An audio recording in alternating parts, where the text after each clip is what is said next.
Salamu ala Sayyid al-Anbiya wal Mursaleen Habibina wa Habibi Rabbil Alameen.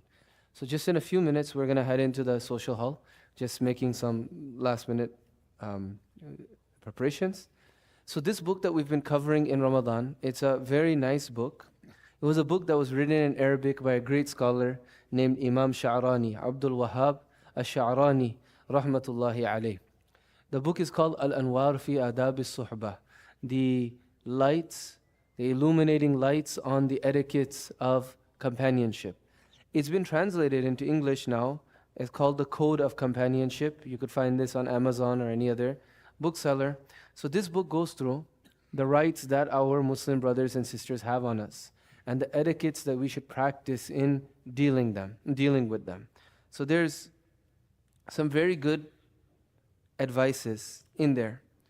And what we went over yesterday, I think that I'll just read it one more time today because it's relevant that we have many huffaz here today, and many a time we could fall into this trap.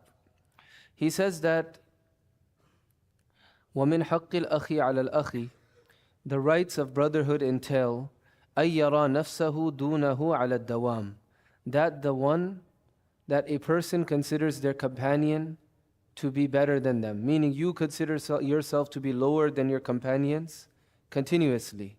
وَذَلِكَ عَلَى سَبِيلِ الْيَقِينِ, and you have to be convinced of it, meaning if I have a friend group, I should think that out of all of them, I'm the lowest, they're the best, and I should be convinced of it. لَا عَلَى سَبِيلِ الظَّنِّ وَالتَّخْمِينِ, not, just saying, yeah, maybe I'm better, maybe they're better, not an assumption, you should be convinced of it. And why? If you look at any person in this world, you'll see that they have some good quality that you don't have. That's for sure. When you find that quality of theirs, you could say, for sure, he is better than me in this, and that quality is beloved by Allah subhanahu wa ta'ala, and I'm lacking in this quality. Right? It's very important to have this attitude, because فَقَدْ قَالُوا, the scholars have said, مَنْ لَمْ يَرَى نَفْسَهُ دُونَ أَخِيهِ لَمْ يَنْتَفِعْ بِصُحْبَتِهِ. The one who doesn't view themselves as lower than his brother, he will not be able to benefit from him. If you think that you're better than everybody around you, how will you ever benefit? What good will you take from those around you? Right? The toughest thing in the world, if you ask people who are scholars, who do imamat and stuff like that, the toughest thing is that when all of your teachers have passed away, when they begin to pass away, and when they've all passed away, now you don't have that senior figure over your head anymore. And then you look around your colleagues, and your colleagues also start to pass away. And then everybody around you looks at you as the senior figure. Right now, if myself, Imam Ihsan, anybody, if we get a call, we have a support system. We have others that we could rely on, others that we could call on for advice. We could rely on each other, we could rely on our elders. They're still here. But now when there's nobody else for you to look up to, and you're you're at the top of the totem pole, and everybody is coming to you, that's a very, very difficult time. So prior to that happening, we need to be able to benefit from those around us. And how do we do that? By finding their good qualities and being convinced that they're better than us.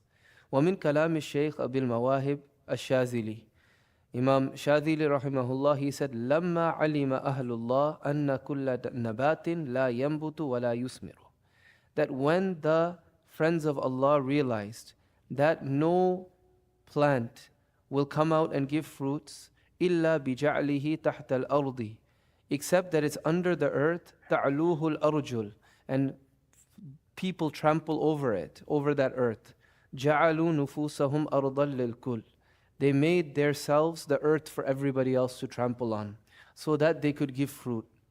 وَمِن كَلَامِ سَيِّدِي عَلِي وَفَا إِنَّمَا جَعَلَ لَكُمُ الْأَرْضَ بِسَاطًا, he said, Allah subhanahu wa ta'ala has made the world spread out for you. لِيُعْلِمَكُمُ التَّوَاضُعُ, to teach you humility. فَتَوَاضَعُوا, so you also should be humble. تَنْبَسِطُوا, then you will expand, your religiosity will expand, your happiness will expand.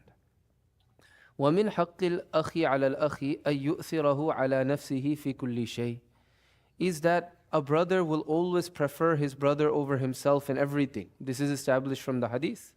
فَقَدْ قَالُوا لا يسود أحد على إقرانه. The scholars have said that nobody excels over their peers and their companions إلا أن آثرهم على نفسه, without putting them before themselves. واحتمل أذاهم, and enduring their annoyances.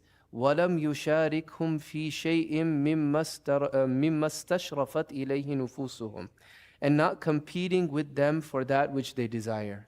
The only way that one will excel and get ahead of those around him is that, number one, they prefer those around them. They prefer all of their friends. You know that you want something and your friend wants something, say, you go ahead and take it. You go ahead and take it. When you do this, this humility will come in you, and inshallah Allah will give you barakah in so many other places. Number two, you'll only be able to excel if you have the ability to deal with the hardships of people. We talked about this a few days ago, that وَأَمَّا مَا يَنْفَعُ النَّاسِ فَيَمْكُسُ فِي الْأَرْضِ. The one who benefits people, they're the ones who manage to be stable in one place. And we talked about, mashallah, how in the Detroit metro area, as opposed to maybe other cities, you have a lot of imams that have been in their positions for a long time, if you go across the area. It doesn't mean that they're the greatest people in the world, but they're providing some benefit, and they have also, dealt with the hardships. They've endured with the hardships that have been put on them from other people, and maybe they've dealt out some hardships of their own as well. Right? And the last thing is not competing for brothers in which they desire. There's one group of brothers here. I won't take their names, but they're like a group. They've done a lot of work for the community. Like a lot of friends. They all came here in the 90s, late 80s, early 90s. And they've all been, they've been friends, and they've all accomplished a lot. A lot of the institutions that you look around this area, they've contributed to. So one of them, I'm friends with him. So I asked him one time, and we go a lot of times for funerals and stuff together. So one time I said, how did you keep your friend group together for so many years, 30 years? Usually rivalries end up happening, egos get in the way, you fight, this and that. He said, we have all of that. He said, everybody has an ego.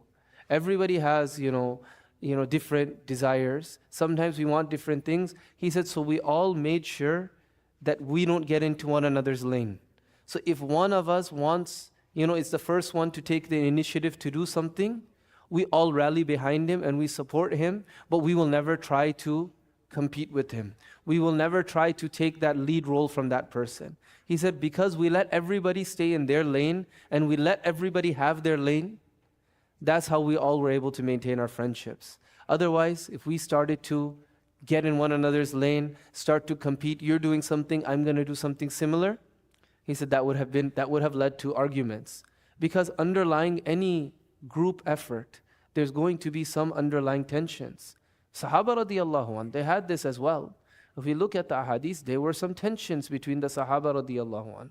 Yet they were able to, radiallahu ta'ala anh, always put those things on the side for the greater good. And even if something came between them, they would never deny the virtue that another Sahabi had. And I'll just end with this, that, for example, towards the end of Hassan bin Sabit radiallahu anh's life, he turned blind. And Aisha radiallahu anha, one of her relatives, said, he deserved that because when the masala of ifk happened, he kind of got involved. She said, I heard Rasulullah sallallahu alaihi wasallam making dua for him when he would compose poetry in defense of Rasulullah sallallahu alaihi wasallam. Therefore, don't say anything about him. He has his virtue, I have my virtue, and we'll leave it at that. No, let personal things come in the middle. May Allah subhanahu wa ta'ala allow us all to fulfill the rights of brotherhood. We have many huffaz graduating today, and we have many huffaz here. Many times in your group, people are going to look at you. Even though you might not know much, they think that you know a lot. They think that the things that you do, that is the example in deen. Well, Hafiz so-and-so is doing it, therefore it must be okay. And it's very easy for that to go to your head, right? Realize that that's not the case. You're no better than them. Just because you did hifz, Allah, I'm not looking at you, that you keep laughing, right? Allah subhanahu wa ta'ala, He favored you in this one thing, but Allah subhanahu wa ta'ala has favored other people in other things. So we have to view ourselves as the khadim, as the one who is helping everyone else. You're a hafiz, you have to lead salah. You're not doing them a favor. You're assisting them. You're helping them because Allah subhanahu wa ta'ala has given you this. Inshallah, I think we could head into